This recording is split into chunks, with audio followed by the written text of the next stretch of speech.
Hi, everybody. And today I've got a quick public service announcement. It's something that is going to be completely obvious to you, but we forget about these things. We forget that this is how the world works. It's not specific to MBTI or INFPs or any specific type, but it is about cognition and the nature of cognition and memory. And that is, a while back, I was mulling over this idea, and it's become relevant again. The idea being that the present moment is a lot of data at any given time. And you could call it extroverted sensing. Regardless, we all have access to the external sensory stimuli, a rich palette of audio, visual, taste, touch, sense of warmth and cold and whatever the senses can pick up. And that is a constant set of inputs for when we are paying attention to those inputs. So whether there's a good tasting soup or having a conversation with friends or driving down the road, whatever activities we participate in, or even if we're just sitting back, we are intaking all of this rich sensory data. We may choose to focus on certain things in that sensory data, but still it is a large amount of input. Now, looking at what you could call introverted sensing, there's this disconnect between what we sense in the present and what we are permitted to retain over time. I've tried to draw this analogy to think of it as going through room after room filled with these vast amounts of treasures and tapestries and wonderful things. And of those wondrous things in each room, you're lucky if you can pick up just one thing to take with you. And that is kind of the relationship of present to the past, that in the moment, you have all of the senses locked in to particular things when you're paying attention to those things. But within a few seconds, the resolution begins to lower. And then within 30 seconds, it's somewhat lower. Within a few minutes, most of what happened a few minutes ago is lost. And then by hours, by the next day, by the next week, probably there's not a single piece of what happened that remains. And it's just the nature of the way of paying attention. But there's also sort of a tragedy to it that we have a limited amount of things that we can take with us.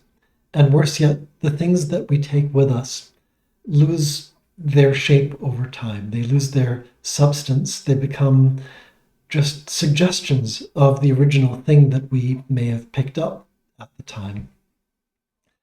So while it's tragic, there's also a sort of blessing or benevolence to it, that we are able to lose resolution of some of the things that we would rather choose to forget, other than, say, the placeholders for particularly jolting or traumatic incidents or other events that are important to us.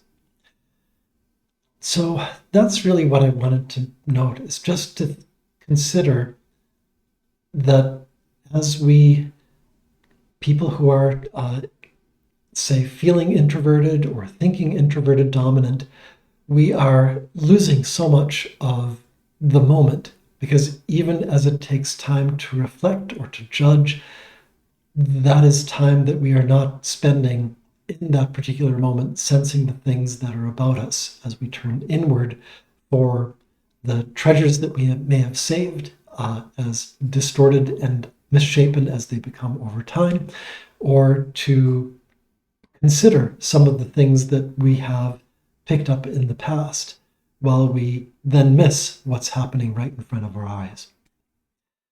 That's all I've got, but I did want to add as a final note that there's a game for that, because there's always a game for that.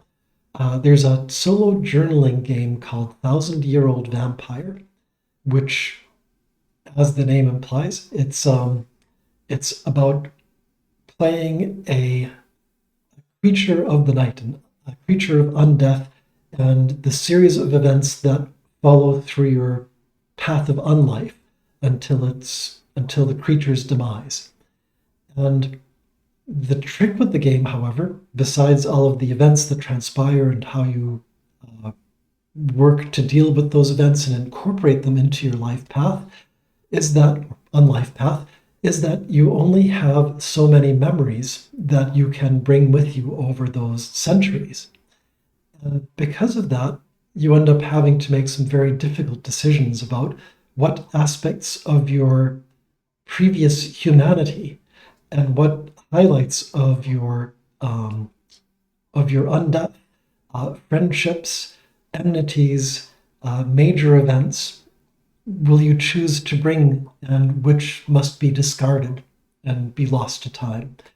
And though I doubt that anyone here would want to pick up or play that kind of game, it's a very kind of specialized, small press, independent, weird thing.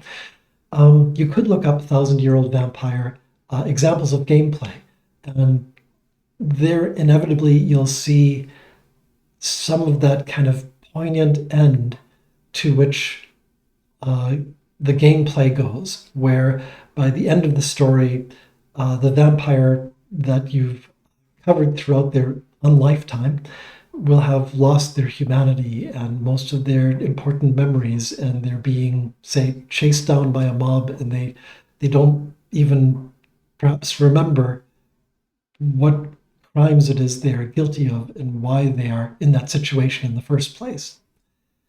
Anyway, it is just a thought, and I hope that wherever you may be, that, well, at least you find this interesting. And, well, until later.